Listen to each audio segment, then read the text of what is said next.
प्रतीक यादव ने मरने से पहले बेटियों के नाम की पूरी संपत्ति अपर्णा यादव का जिक्र तक नहीं किया। क्यों लिया गया ऐसा फैसला? प्रतीक यादव और अपर्णा यादव के रिश्तों को लेकर पहले सामने आ चुके विवाद और सोशल मीडिया पोस्ट को भी अब इस पूरे घटनाक्रम से जोड़कर देखा जा रहा है। सूत्रों के हवाले से दावा किया जा रहा है कि प्रतीक यादव ने अपनी पूरी संपत्ति अपने दोनों बेटियों के नाम कर दी थी और इसके लिए पहले से एक वसीयत भी तैयार करवाई गई थी। सबसे ज्यादा चर्चा इस बात को लेकर हो रही है कि इस कथित वसीयत में उनकी पत्नी अपर्णा यादव के नाम किसी भी संपत्ति का जिक्र आखिर क्यों नहीं किया गया है। सवाल यही कि प्रतीक यादव ने पत्नी अपर्णा को छोड़कर बेटियों के नाम पर पूरी संपत्ति क्यों कर दी। आइए जानने की कोशिश करते हैं। नमस्कार, मैं हूं आकांक्षा और आप देख रहे हैं न्यूज़ 18 का डिजिटल प्लेटफॉर्म। प्रतीक यादव के निधन के बाद यादव परिवार से जुड़ी एक बड़ी और चौंकाने वाली चर्चा हो रही है। इसमें कहा जा रहा है कि प्रतीक यादव ने अपनी पूरी संपत्ति को लेकर पहले ही एक वसीयत तैयार करवा ली थी, जिसमें सारी संपत्ति अपनी दोनों बेटियों के नाम कर दी गई है। सबसे ज्यादा हैरानी की बात यह बताई जा रही है कि इस कथित वसीयत में उनकी पत्नी अपर्णा यादव के नाम किसी भी तरह की संपत्ति का जिक्र नहीं किया गया है। यही वजह है कि इस खबर ने राजनीतिक गलियारों से लेकर सोशल मीडिया तक नई बहस छेड़ दी है। लोग दरअसल ये जानने की कोशिश कर रहे हैं कि आखिर ऐसी क्या परिस्थितियां बनी कि प्रतीक यादव ने इतना बड़ा फैसला लिया।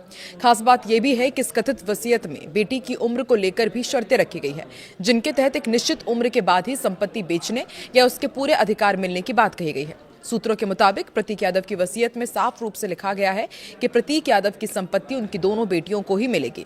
इतना ही नहीं, इसमें एक महत्वपूर्ण शर्त भी रखी गई है। बताया जा रहा है कि बड़ी बेटी को 25 से 27 वर्ष की आयु पूरी होने के बाद ही संपत्ति बेचने या अपने हिसाब से इस्तेमाल करने का अधिकार मिलेगा। तब तक संपत्ति का इस्तेमाल तो किया जा सकेगा, लेकिन उसे बेचा नहीं जा सकेगा।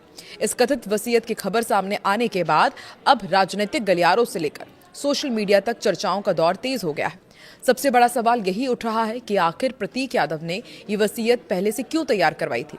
क्या उन्हें किसी अनहोनी की आशंका थी या फिर इसके पीछे पारिवारिक परिस्थितियां जिम्मेदार थी? फिलहाल इन सवालों का कोई आधिकारिक जवाब सामने नहीं आया है, लेकिन चर्चाएं लगातार तेज है। दरअसल इसी साल की शुरुआत में आपको याद होगा, प्रतीक यादव और अपर्णा यादव के रिश्तों को लेकर भी कई चर्चाएं सामने आई थी। सोशल मीडिया पर प्रतीक यादव की तरफ से कुछ ऐसी टिप्पणियां की गई थी जिसके बाद दोनों के बीच मतभेद की अटकलें तेज हो गई थी। यहां तक कि एक पोस्ट में अपर्णा यादव को फैमिली डिस्ट्रॉयर तक कहा गया था। इसके बाद सोशल मीडिया और राजनीतिक हलकों में तरह तरह की प्रतिक्रियाएं देखने को मिली थी। हालांकि बाद में जनवरी के अंतिम दिनों में प्रतीक यादव ने एक वीडियो जारी कर कहा था कि दोनों के बीच कुछ कहा सुनी जरूर हुई थी, लेकिन अब सब कुछ सामान्य है। इस बयान के बाद लोगों ने राहत जरूर महसूस की, लेकिन सूत्रों का दावा है कि अंदरूनी तौर पर हालात पूरी तरह से सामान्य नहीं थे। अब जब कथित वसीयत की बातें सामने आ रही है तो इसे उसी विवाद से जोड़कर भी देखा जा रहा है।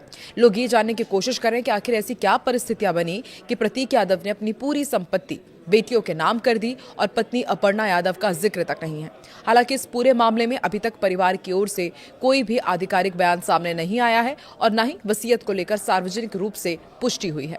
लेकिन सूत्रों के हवाले से सामने आई इस जानकारी ने यादव परिवार और उत्तर प्रदेश की राजनीति में नई चर्चाओं को जरूर जन्म दे दिया है।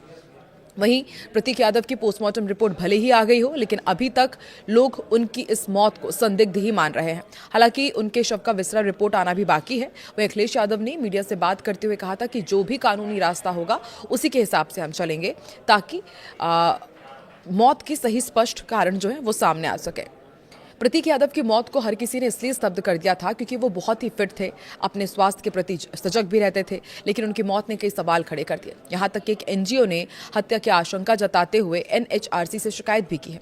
प्रतीक यादव को लेकर कई तरह की जानकारी सामने आ रही है कि वो कई बीमारियों से ग्रसित थे, उनका इलाज भी चल रहा था और वो इसके लिए विदेश तक जाते थे। हालांकि इस बीच प्रतीक यादव की डॉक्टर रुचिता शर्मा ने कई बड़ी जानकारी दी है। उन्होंने बताया कि प्रतीक एक्सरसाइज करते थे, फ्रीक्वेंट ट्रैवल करते थे, ज्यादा सतर्क नहीं थे, एक्सरसाइज पहले करते थे, अब नहीं कर रहे थे। यहां तक कि उन्होंने फैटनेस का ऑपरेशन भी कराया था। डॉक्टर रुचिता ने बताया कि प्रतीक की लाइफस्टाइल ने उनके हेल्थ को खराब कर दिया था। एंजाइटी की दवाई कभी कभार वो लेते थे। वो एक्सरसाइज करना चाहते थे पर कर नहीं पाते थे। खून उनका थिक था, उनके गिरने की हिस्ट्री थी, 2 बार गिरने की जानकारी उन्हें भी थी। इस बीमारी ने बताया जाता है कि जब गिरते हैं तो बीमारी में कुछ लोगों को निशान भी हो जाते हैं और ये भी हमने देखा कि उनके पोस्टमार्टम रिपोर्ट में 5 से 6 जगह चोट के निशान थे। तो क्या ये वही चोट के निशानों का जिक्र किया जा रहा है या वाकई आपको भी लगता है कि प्रतीक यादव की मौत संदिग्ध है? और एक और बड़ा सवाल कि आखिर अपनी बच्चियों के नाम उन्होंने पूरी वसीयत क्यों की, अपनी पत्नी अपर्णा यादव का उन्होंने जिक्र क्यों नहीं किया है? कमेंट सेक्शन पर आपको क्या लगता है, कमेंट जरूर करें।